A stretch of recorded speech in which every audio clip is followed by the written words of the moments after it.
Halo semuanya, pada video kali ini kita akan membahas materi tentang mitosis. Nah, materi mitosis ini merupakan lanjutan dari bagian bab pembelahan sel yang sudah kita bahas pada video sebelumnya ya. Oke, kita langsung aja ke materinya. Berbeda dengan amitosis yang terjadi pada organisme uniseluler, untuk mitosis ini terjadi pada organisme eukariotik multiseluler. Contohnya seperti manusia, hewan, tumbuhan, dan jamur. Selanjutnya, tujuan dari mitosis adalah untuk pertumbuhan dan perkembangan, serta untuk mengganti sel-sel yang rusak atau tua. Pembelahan mitosis ini akan menghasilkan sel anak yang sifatnya mirip dengan induknya. Jadi, misalnya di sini ada sel induk yang bersifat 2N atau diploid. Kemudian sel tersebut membelah, maka hasilnya adalah dua sel anak yang sifatnya juga diploid atau sama dengan induknya. Lalu apa saja ya tahapan dari pembelahan mitosis? Nah, sebelum kita masuk ke tahapannya, kakak ingin menjelaskan terlebih dahulu siklus dari pembelahan mitosis.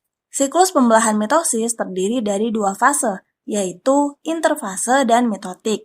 Interfase adalah fase di mana sel akan mempersiapkan dirinya untuk melakukan pembelahan.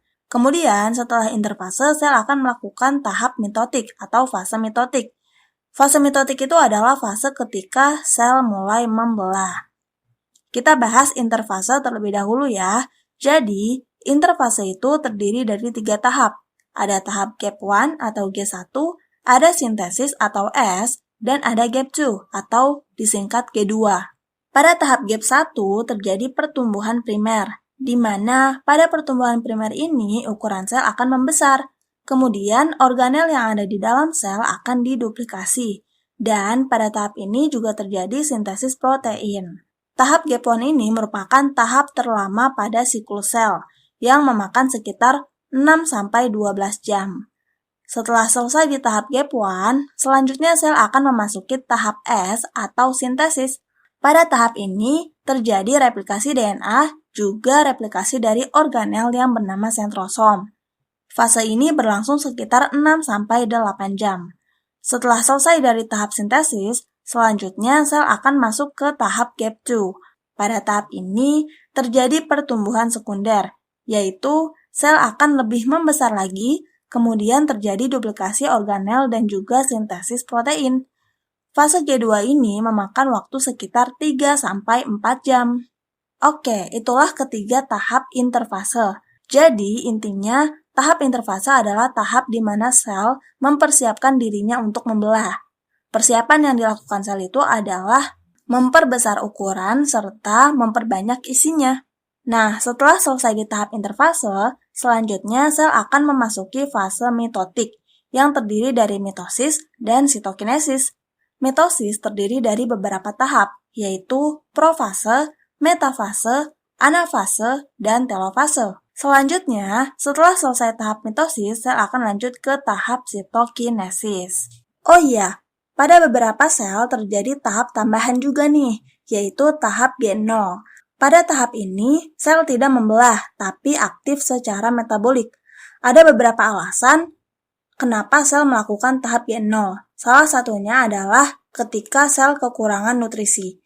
Jadi, pada tahap ini, sel akan aktif secara metabolik untuk memproduksi nutrisi yang akan dipakai dalam pembelahan sel. Tapi ingat ya, tidak semua sel melakukan tahap G0, hanya pada keadaan tertentu saja. Oke, kita lanjut ke tahap mitosis ya. Sebelumnya kan kakak sudah menjelaskan tentang interfase. Nah, kondisi sel pada saat tahap interfase akhir kurang lebih seperti ini ya. Jadi, di dalam sel itu masih ada nukleusnya. Kemudian terdapat kromatin dan juga ada 2 sentrosom. Setelah itu, sel akan memasuki tahap awal mitosis yaitu profase.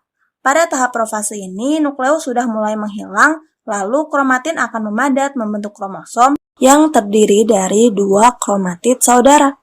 Selanjutnya, sentrosom mulai bergerak ke arah yang berlawanan. Dan pada saat itu pula, sentriol yang ada di dalam sentrosom akan mengeluarkan mikrotubulus atau disebut juga sebagai benang spindle. Selesai di tahap profase, selanjutnya sel akan memasuki tahap metafase. Pada tahap metafase, kromosom akan berjejer di bidang ekuator. Bidang ekuator itu merupakan bagian tengah dari sel ya. Kemudian, sentrosom yang tadinya bergerak sekarang sudah sampai di dua kutub yang berbeda. Lalu, mikrotubulus atau benang spindle ada yang menempel dengan sentromer pada kromosom, ada juga yang tidak menempel. Masih ingat ya, sentromer itu adalah bagian yang menghubungkan dua kromatid. Mikrotubulus yang menempel pada kromosom disebut sebagai mikrotubulus kinetokor. Sedangkan mikrotubulus yang tidak menempel pada sentrosom disebut sebagai mikrotubulus non-kinetokor.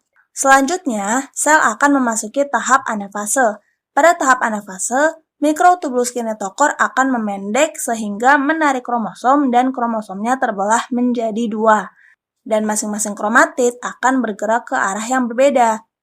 Setelah itu, sel akan memasuki tahap telofase. Pada tahap telofase ini, membran sel mulai melekuk ke arah dalam. Selain itu, nukleus mulai terbentuk, dan kromatid akan membuka kumparannya sehingga berubah menjadi kromatin. Terakhir, sel akan memasuki tahap sitokinesis. Pada tahap ini, terjadi pembelahan sitoplasma. Tahap sitokinesis pada sel hewan dan sel tumbuhan sedikit berbeda ya. Pada sel hewan, sitokinesis diawali dengan terbentuknya alur pembelahan di tengah sel. Di alur tersebut terdapat cincin kontraktil. Cincin kontraktil ini tersusun dari mikrofilamen aktin dan molekul protein miosin, yang nantinya akan berkontraksi sehingga sel terbelah menjadi dua. Berbeda dengan sel hewan, sel tumbuhan tidak membentuk alur pembelahan. Sitokinesis pada sel tumbuhan diawali dengan berpindahnya vesikula yang membawa materi dinding sel. Vesikula-vesikula tersebut akan bergerak ke arah tengah sel. Vesikula yang berada di tengah sel akan bersatu membentuk klempeng atau plat sel. Lama-kelamaan, plat sel ini akan membesar, hingga membran di sekelilingnya bergabung dengan membran plasma, dan terbentuklah dinding sel baru yang kemudian memisahkan kedua sel anak. Oke teman-teman, jadi itu adalah materi untuk pembelahan mitosis. Semoga membantu ya. Tetap semangat dan sampai jumpa di video selanjutnya.